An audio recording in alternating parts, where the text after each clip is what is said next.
Байлықтың бірі мал деген, қой малы.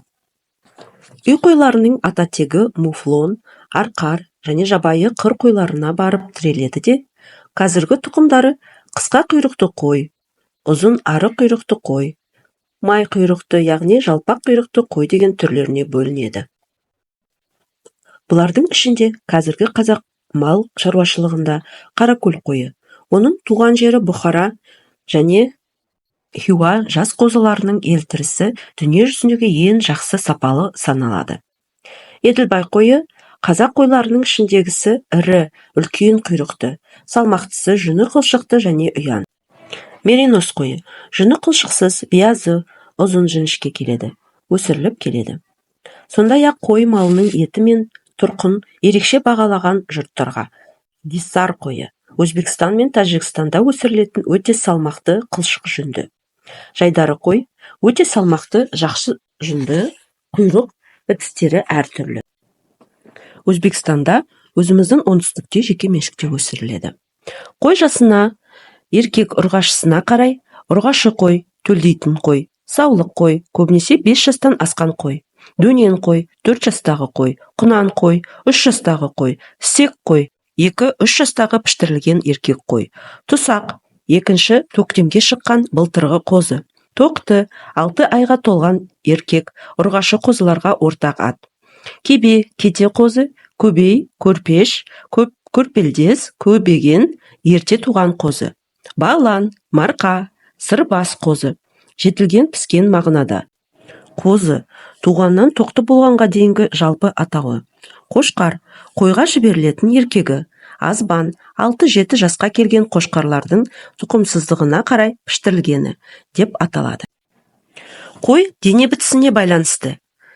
Үкі бас қой. 2 шекесінің үсті ала тіркеу шыққан, кешірек 2 айдары бары. Тұлымды қой. Мүйіз орнына тұлым сияқты бітіп, 2 көзі баса келген жалбыр жүні бары.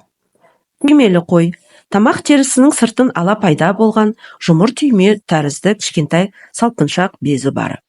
Шынақ қой, салпан құлақ қой, тоқал қой, мүйізі жоқ.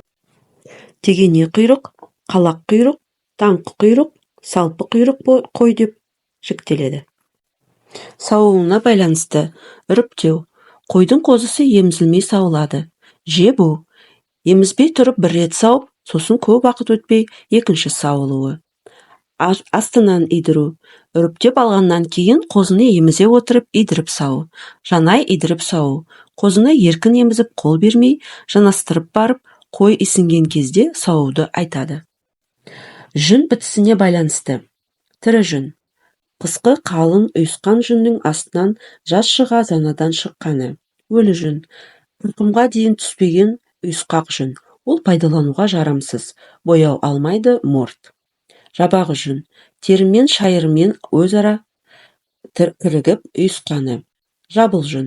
Қойдың сирағында, жағында, құрсағында, құйрығында өсетіні. Қарын жүн. Туғандағы жүні. Маусым айында қозының ең алғаш жүні қырқылады. Күзем. Қыркүйектегі қырқым деп аталады.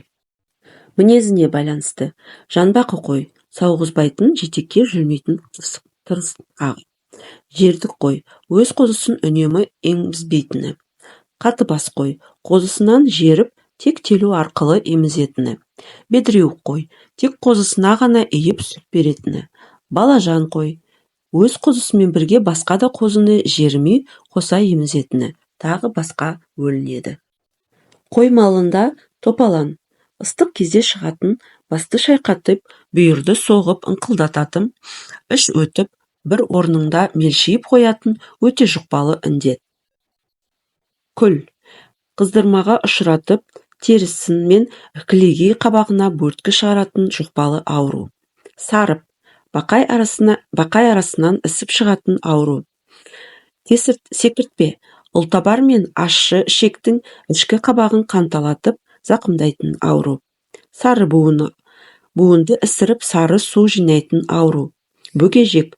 4 аяқтап бірдей қалып жүргізбейтін ауру. Баспақ, мұрын бітеп ауруы. Қара түйнек, ішектің түйіліп ауруы.